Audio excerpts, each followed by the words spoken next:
We all have controversial opinions, whether it is the red pill versus the blue pill, the east versus the west, and many more. Pick your poison and troll the other people.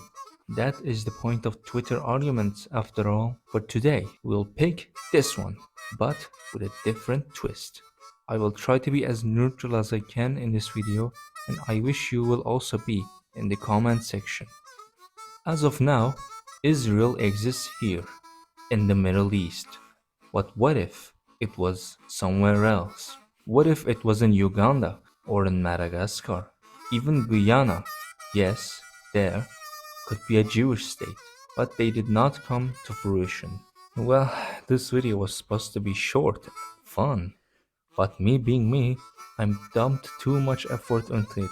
So here we go, I guess. Before we get into this video, I must say I took inspiration from this video, but I wanted to add something from myself and make it more entertaining without getting too deep into the minefield that is called old history. Let's get into it. First, I should state the reasons why Jewish delegates decided to settle in British Palestine and why the majority of Zionists in the world were vehement about establishing Israel there. Before the expulsion by the Romans, Palestine used to be the homeland of the Jewish people. It was the dream of many to return to this homeland, and great efforts were taken to make this dream a reality. Even before the Balfour Declaration, Jews have been moving to this area, and the declaration only sped up this process.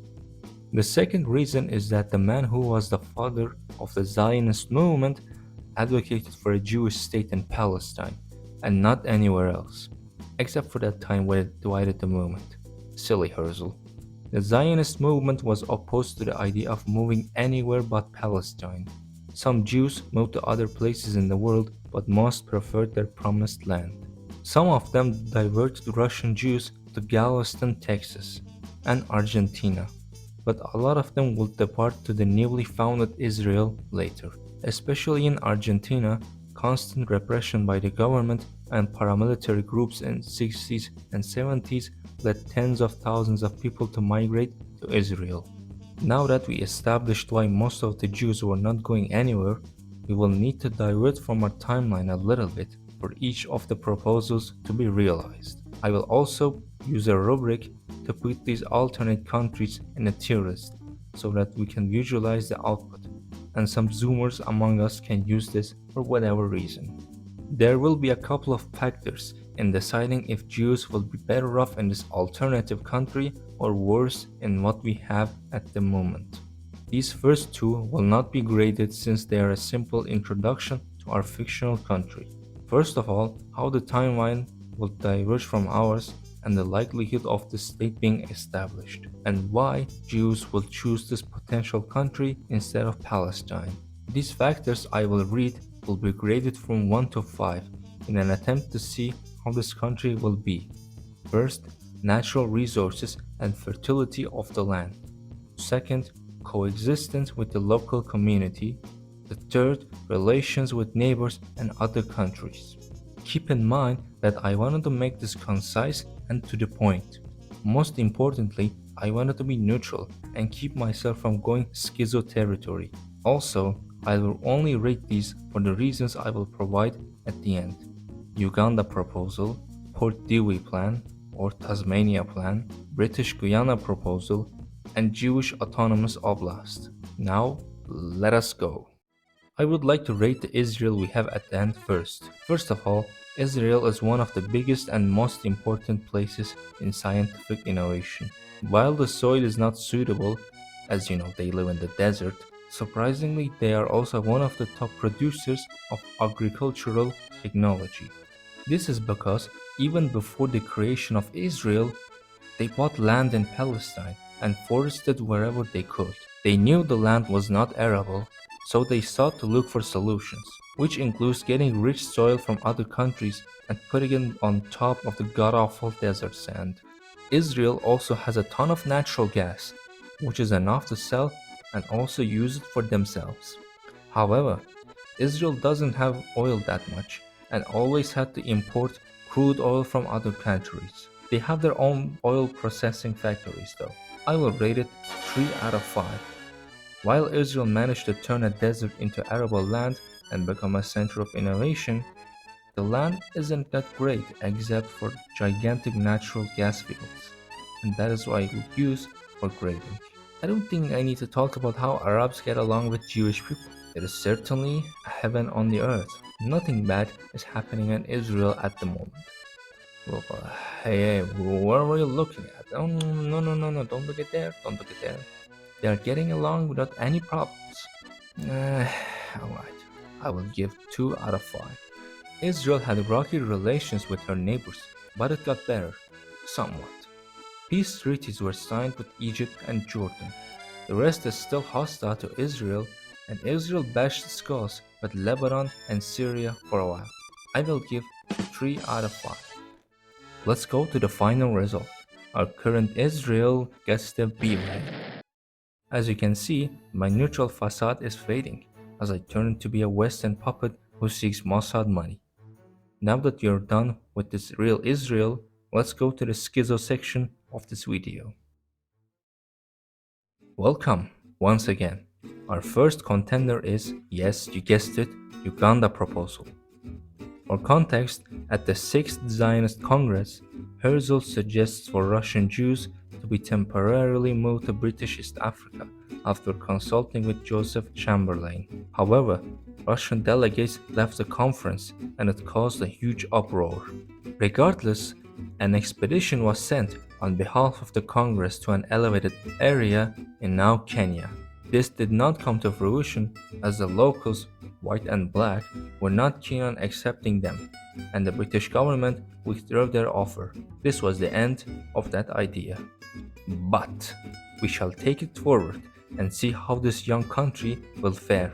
For this proposal to work, the hopes of establishing Israel and Palestine should be low or zero. So let's say Ottoman Empire was a bit more competent in First World War and Central Powers won.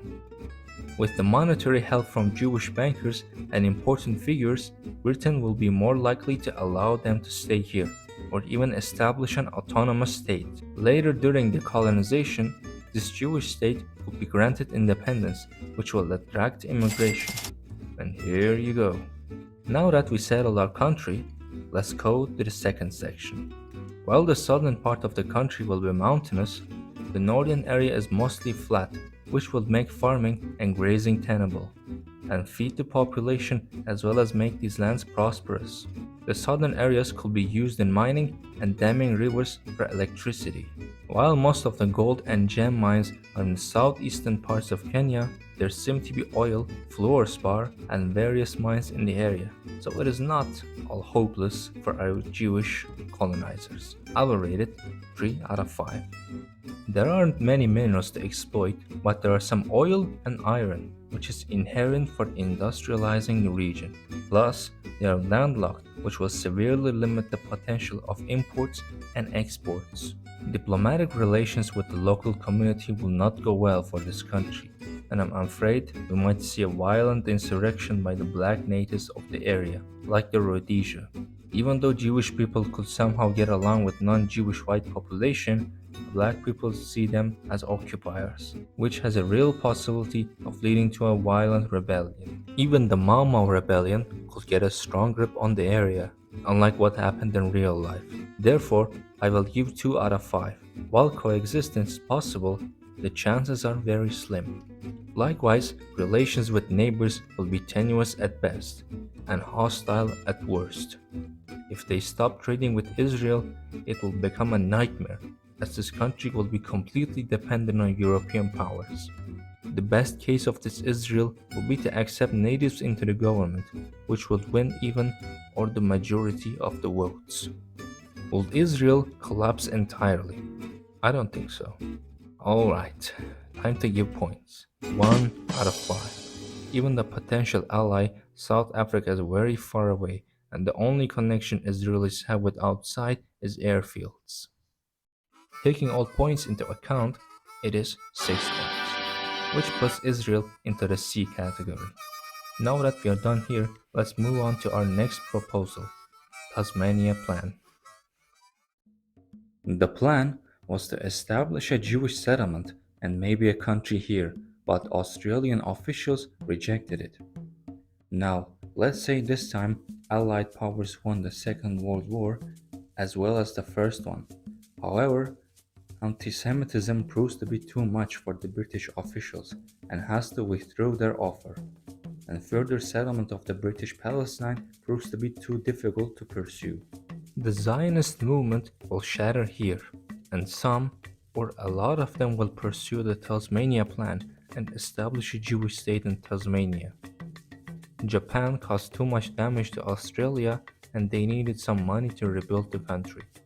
Jews from the Japanese Empire as well as from Europe will move here, albeit with lower numbers, since some still want to live in Palestine and do their bidding in the Middle East. Now, let's move on to the next part. Tasmania is a mountainous island, which means while farming is limited, it is packed with forests, which will be profitable, and fishing will play a vital role in feeding the population. Tasmania also has a cool climate, much like coastal Australia. No more being scorched under the sun like in the Middle East. Exotic food will be also sold to the world, getting a lot of money for our Jewish friends.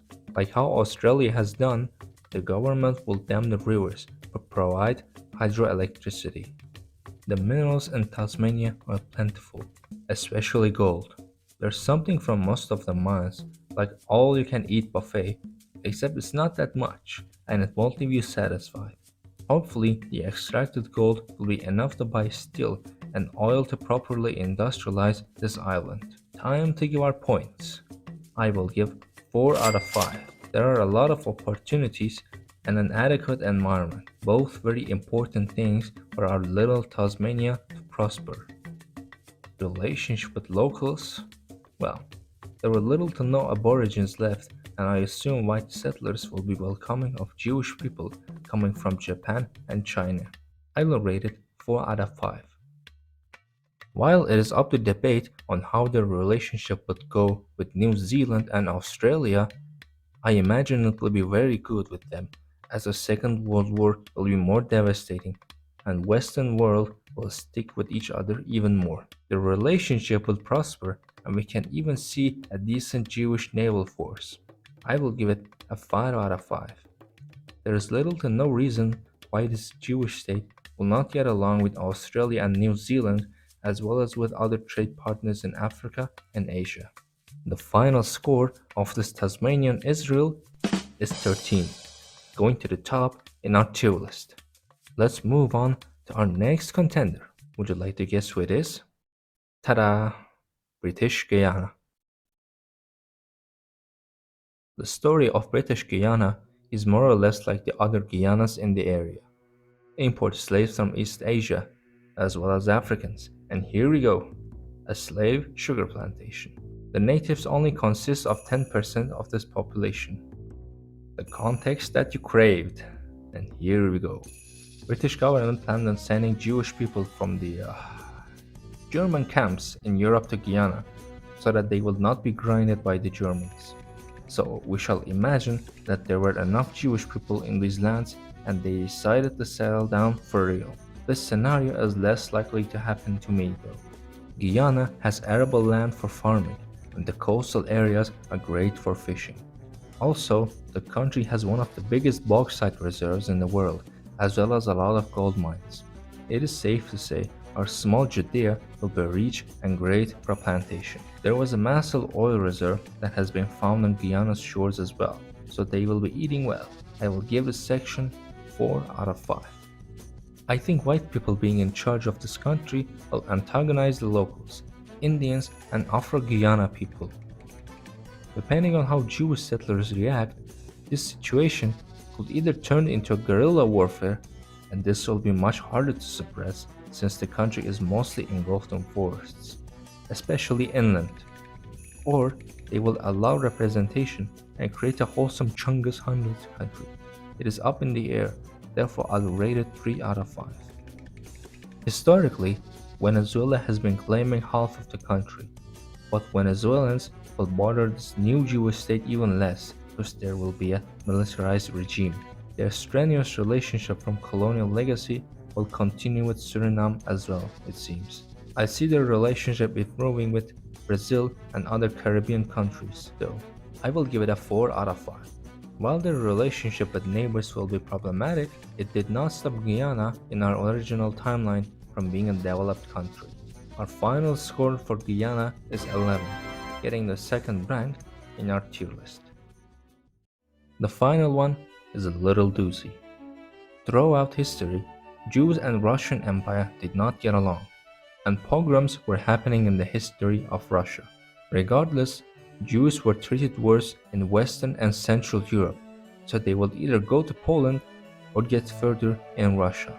There were also local Jewish communities such as Krimchaks and Mountain Jews located in Caucasian region. An idea of a Jewish state, however, started to appear in mid-1930s, as Stalin didn't like Jewish people and wanted to send at least some of them to an area in the Far East to keep them in check. Their literature and education will be replaced with communist propaganda and possibly their language being banned in their territory. Another idea was to establish a Jewish autonomous region in Crimea. However, this had little to no support other than a Jewish community in the area. For this Israel to be completely independent, a Chechnya scenario must not happen for our newborn Jewish friends. A more lenient or even weakened Russia will let the state exist. I believe this will be one of the worst decisions of a Jewish state. While it is bigger than current Israel, has good iron ore mines, and even a warm climate with arable land, it will be stuck between Russia and China, which are both authoritarian regimes. They will have to skirt around and have to establish relationship with either of them, which will not be easy. As USSR dissolves, they will have to potentially fight a war for survival, or, in a better case, establish a friendly relationship with Russia. There isn't much more to say as I believe I expressed myself enough. For the pointing, I will give the first one 3, as they will have a good start picking up from Soviet-era industry and going forward. The climate is somewhat suitable and mineral sources are decent for a start. For the second section, I believe they will get along with Russians well, or Russia will make them. There are Russian people in the north of Kazakhstan, and Russia could use this as leverage to do their bidding. So, 3 out of 5. It depends on whether Russians or Jews are the majority of the population. For the last rating, I will give it 2 out of 5. The final score is a whopping 8 points, getting the B rank. Now we are getting closer to the end. I will explain why I didn't talk about other plans. First of all, this is my channel and I can do whatever I want. Secondly, I believe these plans had more chances to happen without being too unreasonable, like Jewish East Prussia or Cyprus. Also, no way like in Kimberley plan, Australia would give a huge chunk of land from inland Australia or the Jewish country in Crimea. They are too unrealistic to happen from my perspective. Plus, there were too many plans without bearing fruits. And actually, a lot of times, Jewish people just settled in without actually trying to carve a country out of that state. A lot of Jews moved to USA and Argentina after all. On a final note, I wish you all a happy day or night. Be civil in the comments too. See you.